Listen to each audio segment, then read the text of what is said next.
కథ ఒక మనిషితో మొదలవుతుంది. అతను కళ్ళు తెరిచి చూసేసరికి ఒక గదిలోని మంచంపై పడుకుని ఉంటాడు. అతనికి ఏమీ అర్థం కావట్లేదు. అసలు ఏం జరుగుతుందో తెలుసుకోవడానికి గదిలో ఇటు ఒటు తిరుగుతూ చూడటం మొదలుపెడతాడు. అప్పుడే అకస్మాత్తుగా అతని ముందుకు ఒక కెమెరా వస్తుంది. అందులో నుండి ఒక వ్యక్తి గొంతు వినిపిస్తుంది. ఆ గొంతు ఆ ఖైదీకి గుడ్ మార్నింగ్ చెప్పి అతని క్షేమ సమాచారాలు అడుగుతుంది. కాని ఆ మనిషికి తనతో ఏం జరుగుతుందో అర్థం కావట్లేదు. అతనికి తన జీవితం గురించి ఏదీ గుర్తులేదు. అతనికి గుర్తున్నదల్లా ఎవరో తన తలపై వెనక నుండి బలంగా కొట్టారని మాత్రమే. సరే, ఆ తర్వాత కెమెరా నుండి వస్తున్న గొంతు అతని పేరు అడగ్గా ఖైదీ తన పేరు ఫ్రాంక్ అని చెబుతాడు. అప్పుడా గొంతు సమాధానమిస్తూ, నా పేరు హోవార్డ్, నీ అవసరాలను చూసుకోవడం కోసమే నేను సృష్టించబడ్డాను అని చెప్తుంది. అప్పుడు ఫ్రాంక్కు తను అరెస్టయ్యానని గుర్తొస్తుంది. కానీ తను ఏ తప్పు చేయలేదని అతనికి తెలుసు. అప్పుడు హోవార్డ్ అతనికి కొంచెం నడిచి తన మనసును ప్రశాంతంగా ఉంచుకోమని సలహా ఇస్తుంది. ఇది విని ఫ్రాంక్ లోలోపల సంతోషిస్తాడు. ఎందుకంటే ఇదే నెపంతో అక్కడ్నుండి పారిపోవచ్చని అతననుకుంటాడు. కానీ అతన్ని బయటకు పంపడానికి బదులుగా అతని ముందుకు ఒక ట్రెడ్మిల్ వస్తుంది. దీంతో ఫ్రాంక్కు చాలా కోపం వస్తుంది. అప్పుడే అతనికి తన జీవితంలోని మరికొన్ని క్షణాలు గుర్తొస్తాయి. అతను తన ఇంట్లో స్నానం చేసి తయారవుతాడు మరియు తన కుక్కకు ఆహారం పెడతాడు. అప్పుడే టీవీలో ఫ్లెచ్చర్ అనే విప్లవకారుడు అదృశ్యమయ్యాడనే వార్త వస్తుంది. ఆ తర్వాత పోలీసులు మరియు మిగతా నిరసనకారుల మధ్య ఘర్షణ మొదలవుతుంది. దీని తర్వాత ఫ్రాంక్ హోవార్డ్ను ఆహారం అడుగుతాడు. ఆహారం తీసుకున్న తర్వాత ఫ్రాంక్ అడుగుతాడు, ఎవరైనా నా ఇంటికి వెళ్లారా? ఎందుకంటే నా కుక్క ఇంట్లో ఒంటరిగా ఉంది. అది ఎక్కువ రోజులు ఒంటరిగా బతకలేదు అని. కాని హోవార్డ్ మరోసారి నేనిందులో నీకు ఏ సహాయం చేయలేను అని చెప్పేస్తుంది. ఇప్పుడు ఫ్రాంక్కు కోపం వచ్చి గట్టిగా అరుస్తూ కెమెరాను తన పిడికిల్తో కొడతాడు. అప్పుడు హోవార్డ్ కెమెరాను తీసేస్తుంది మరియు అకస్మాత్తుగా గదిలో లైట్లు ఆరిపోతాయి. కొంత సమయం తర్వాత ఫ్రాంక్ గదిలోకి మళ్లీ వెలుతురు వచ్చినప్పుడు నేలమీద కొంత భాగం తడిచి ఉండటం హోవార్డ్ గమనిస్తుంది. దానికి ఫ్రాంక్ సమాధానమిస్తూ, నాకు మూత్ర విసర్జన చేయడానికి వేరే చోటు లేదు అని చెబుతాడు. అప్పుడు హోవార్డ్ బాత్రూం తలుపు తీసి, ఇకపై నువ్వు ఇక్కడికి వెళ్లవచ్చు అని చెప్తుంది. ఫ్రాంక్ బాత్రూంలోకి వెళ్లగానే తలుపు వెంటనే మూసుకుపోతుంది. అప్పుడతను గమనిస్తాడు, తను లోపల ఉన్నప్పుడు తన గదిని శుభ్రం చేస్తున్నారని. ఇప్పుడు ఫ్రాంక్ మళ్లీ తన జ్ఞాపకాల్లోకి వెళ్ళిపోతాడు. ఈసారి అతను ఒక కెఫేలో ఉంటాడు. అతను చుట్టుపక్కల ఉన్న వ్యక్తులపై కన్నేసి ఆ తర్వాత బరిస్తా అమ్మాయిని కాఫీ అడుగుతాడు. అక్కడ జైల్లో హోవార్డ్ అతనికి ఆహారం పెడుతుంది. అతను మాటిమాటికి హోవార్డ్ పేరు పిలుస్తుంటే హోవార్డ్ కూడా సమాధానంగా అవును ఫ్రాంక్ అని చెప్తూ ఉంటుంది. అప్పుడు ఫ్రాంక్కు అర్థమవుతుంది, తను ఇప్పటివరకు ఒక మనిషితో కాదు, ఒక కంప్యూటర్తో మాట్లాడుతున్నానని. ఇది ఆలోచించగాని అతని బుర్ర తిరిగిపోతుంది మరియు గోడలకు తన తలబాదుకోవడం మొదలుపెడతాడు. తను ఏ మెషీన్తో కాకుండా ఒక నిజమైన మనిషితో మాట్లాడాలని కోపంతో అరుస్తాడు. సరే, ఆ తర్వాత ఫ్రాంక్ చెబుతాడు తనకు కంప్యూటర్లంటేనే అసహ్యమని, ప్రతి విషయంలో కంప్యూటర్లను మధ్యలోకి తీసుకురావద్దని. ఇప్పుడు ఫ్రాంక్ మళ్లీ తన ఆలోచనల్లో ఆ కెఫేకు చేరుకుంటాడు. అప్పుడే ఫ్రాంక్ కళ్ళు టేబుల్ దగ్గర ఉన్న స్కానర్పై పడతాయి. ఆ తర్వాత గోడకున్న ఫోటోను చూస్తాడు. ఆ అమ్మాయి చెబుతుంది ఆ ఫోటోలన్నీ తనే తీశానని. ఫ్రాంక్కు ఆమె పని చాలా నచ్చుతుంది. దీని తర్వాత వారిద్దరి మధ్య మంచి మాటలు మొదలవుతాయి. అప్పుడు ఆ అమ్మాయి ప్రేమగా ఫ్రాంక్ చెయ్యి పట్టుకుని తన అసలు పేరు చెబుతుంది. ఇప్పుడు ఫ్రాంక్కు ఆ అమ్మాయి పేరు గ్యాబీ అని తెలుస్తుంది. ఆమె ఫ్రాంక్ను చూసి నవ్వి అక్కడి నుండి వెళ్ళిపోతుంది.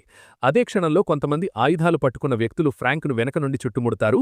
మరుక్షణంలోనే ఫ్రాంక్ తనను తాను అదే గదిలో బందీగా చూసుకుంటాడు. తర్వాత ఫ్రాంక్ కళ్ళు వెంటుమీద పడతాయి. దాని నుండి వస్తున్న వింత వెలుతురుతో ఫ్రాంక్ మరోసారి జ్ఞాపకాల ప్రపంచంలోకి వెళ్ళిపోతాడు. ఫ్రాంక్ తన ఇల్లు, ట్రైన్, నగరం వెలుతురు, కెఫే, గ్యాబీ మరియు ఆమె తీసిన ఫోటోలు అన్నీ చూస్తాడు. గ్యాబీ మరోసారి అతనితో ప్రేమగా మాట్లాడుతుండగా అతని చెయ్యి పట్టుకుంటుంది. ఈసారి ఫ్రాంక్కు ప్రతీదీ మునపటి కంటే చాలా స్పష్టంగా కనిపిస్తుంది. కానీ ఈసారి కూడా గూండాలు వెనక నుండి అతనిపై దాడి చేస్తారు మరియు అతను తిరిగి తన సెల్లోకి చేరుకుంటాడు. ఇప్పుడు అకస్మాత్తుగా అతను హోవార్డ్ను కాఫీ అడుగుతాడు. హోవార్డ్ దృష్టి మళ్లగానే ఫ్రాంక్ దానిపై గట్టిగా దాడి చేస్తాడు. అప్పుడే అకస్మాత్తుగా సైరన్ మోగుతూ గట్టి శబ్దాలు రావడం మొదలవుతుంది మరియు గదిలో ఒక రకమైన గ్యాస్ నిండడం ప్రారంభమవుతుంది. ఫ్రాంక్ చాలాసేపు ఆ గ్యాస్లో శ్వాస ఆపడానికి ప్రయత్నిస్తాడు కానీ విఫలమై అక్కడే స్పృహ తప్పి పడిపోతాడు. దీని తర్వాత అతనికి ఒక వింత గది కనిపిస్తుంది. అక్కడ అతనికి ఒక ఇంజెక్షన్ ఇస్తారు. ఆ తర్వాత అతను మళ్లీ అదే కెఫేకు చేరుకుంటాడు మరియు అంతా పాతలాగే జరుగుతుంది.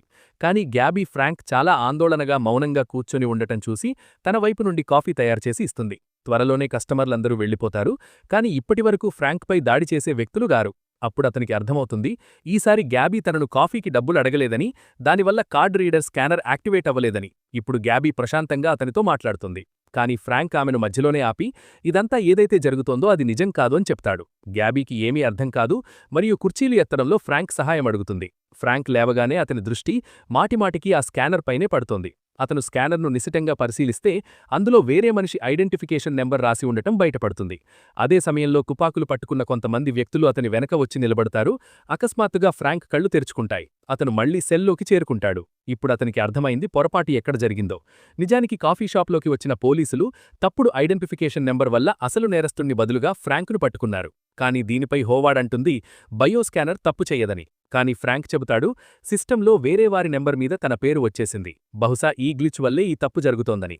ఇప్పుడతను జ్ఞాపకాల్లో నుండి ఆ నెంబర్ను హోవార్డుకు చెప్పడం మొదలుపెడతాడు. కానీ అతనికి పూర్తి నెంబర్ గుర్తురాదు. దీనికోసం ఫ్రాంక్ తన జ్ఞాపకాల్లో మరోసారి మునగాల్సి ఉంది. అతను వెంటువైపు చూస్తాడు మరియు మరోసారి జ్ఞాపకాల ప్రపంచంలోకి చేరుకుంటాడు. అతని కళ్ళు తన మంచం మీద తెరుచుకుంటాయి. ఈసారి అతనికి అన్నీ చాలా వివరంగా జరుగుతున్నట్లు కనిపిస్తాయి. దీని తర్వాత అతను రాత్రిపూట నగరంలో నడుస్తుండగా అకస్మాత్తుగా దగ్గర్లోనే ఒక పెద్ద పేలుడు జరుగుతుంది మరియు ఫ్రాంక్ మళ్లీ తన సెల్లోకి తిరిగి వస్తాడు. అంతటా చీకటిగా ఉంది మరియు వింతైన లైట్లు బ్లింక్ అవుతున్నాయి. అలాగే హోవార్డ్ కూడా దేనికి సమాధానమివ్వట్లేదు. ఇక్కడ కూడా పేలుడు శబ్దాలు వినిపిస్తున్నాయి. దాంతో ఫ్రాంక్ భయపడి సహాయం కోసం అరుస్తాడు. కానీ ఎటువంటి ఫలితం ఉండదు. అందుకే అతను తర్వాత పడుకోవడానికి వెళ్తాడు. అతను కళ్ళు తెరిచి చూసేసరికి అన్నీ అలాగే ఉన్నాయి. అతను పైకప్పు నుండి పడుతున్న నీటితో గ్లాస్ నింపుగాగా అకస్మాత్తుగా అతనికి వెంటిలేషన్ గ్రిల్ నుండి కొన్ని శబ్దాలు వినిపిస్తాయి.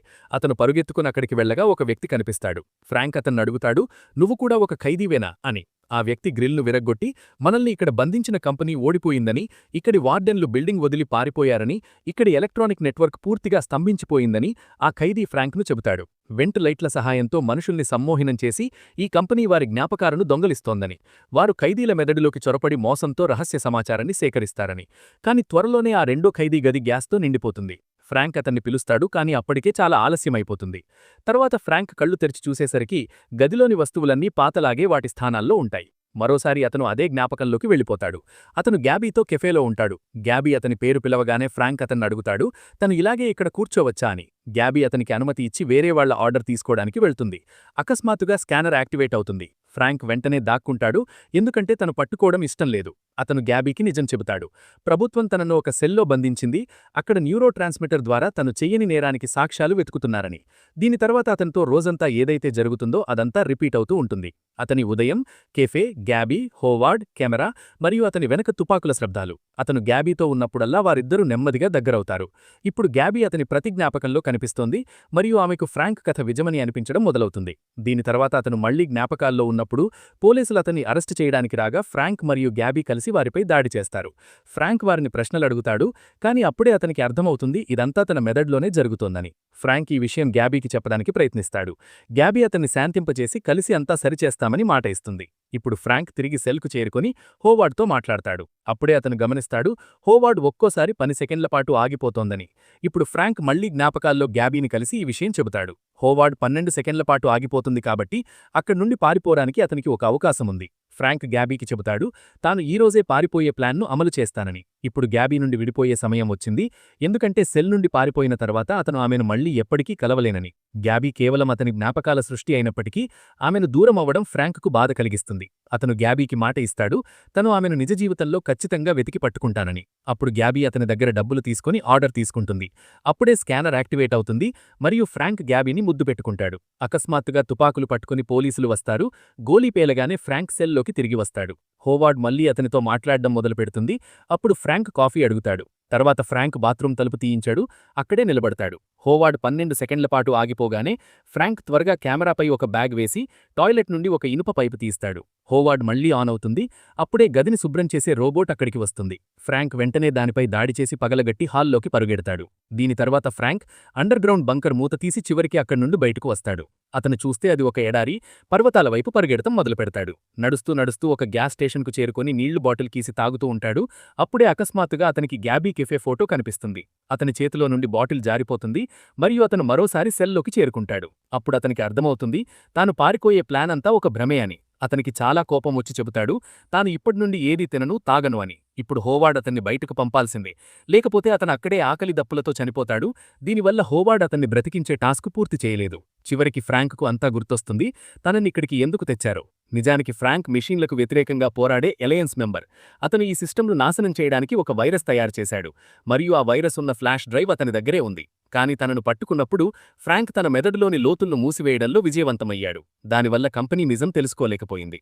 ఇప్పుడు హోవార్డ్ పని ఫ్రాంక్ను బ్రతికించడం, అందుకే అది తలుపు తీయాల్సిందే. కాని హోవార్డ్ నిరాకరిస్తుంది. అప్పుడు ఫ్రాంక్ రకరకాలుగా హోవార్డ్ను బెదిరించడం మొదలుపెడతాడు. అదే సమయంలో గది తలుపు తెరుచుకుంటుంది. ఎందుకంటే హోవార్డ్ ఫ్రాంక్ బెదిరింపులకి భయపడింది. దీని తర్వాత ఫ్రాంక్ హాల్లోకి వెళ్తాడు మరియు ఒక గదిలో రిమోట్ కంట్రోల్ దొరుకుతుంది. అక్కడ ఎవ్వరూ లేరు. అప్పుడు ఫ్రాంక్ హోవార్డ్తో మాట్లాడి తలుపు తీసినందుకు ధన్యవాదాలు చెప్పి ఎప్పటికీ వీడ్కోలు చెబుతాడు. ఆ తర్వాత ఫ్రాంక్ బయటకు వచ్చి మంచుకొండల గుండా ముందుకు వెళ్తాడు. అతను చూస్తే ఈ ప్రదేశం అచ్చం గ్యాబీ తీసిన ఫోటోల్లో ఉన్నట్లే ఉంటుంది. అతను నిరాశతో కింద కూర్చుంటాడు, ఎందుకంటే ఇది కూడా తన భ్రమే ఏమో అని అనిపిస్తుంది. అప్పుడే అతన్ని కొంతమంది నిజమైన మనుషులు చూస్తారు. చివరికి అతన్ని ఇంటికి పంపేస్తారు మరియు టీవీలో వార్త వస్తుంది. ఆ సెంటర్ నుండి ప్రాణాలతో బయటపడిన మొదటి వ్యక్తి ఫ్రాంక్ అని. ఆ జైలును మిలిటరీ 2 ఏళ్ల క్రితమే వదిలేసింది మరియు అక్కడి సిస్టమ్ విండ్ మిల్స్ శక్తితో నడుస్తోంది. అక్కడ ఉన్న మిగతా 300 మంది ఖైదీల్లో ఎవ్వరూ బ్రతకలేదు. చివరికి ఫ్రాంక్ నిజ జీవితంలోకి తిరిగి వచ్చాడు. తర్వాత అతను అదే కెఫేకు చేరుకుంటాడు, ఎక్కడైతే గ్యాబీ పనిచేస్తుందో. అతను కాఫీ తీసుకుని గ్యాబీకి థ్యాంక్స్ చెబుతాడు. కానీ ఆ అమ్మాయి అంటుంది, నా పేరు గ్యాబీ కాదు, మెడలిన్ అని. సరే, పేరేదైతే ఏముంది, మన హీరో ఎలాగో ఆమెను పడేస్తాడని ఆశిద్దాం. వీడియో నచ్చితే లైక్ చేసి ఛానల్ని సబ్స్క్రైబ్ చేసుకోండి. తరువాతి వీడియోలో కలుద్దాం.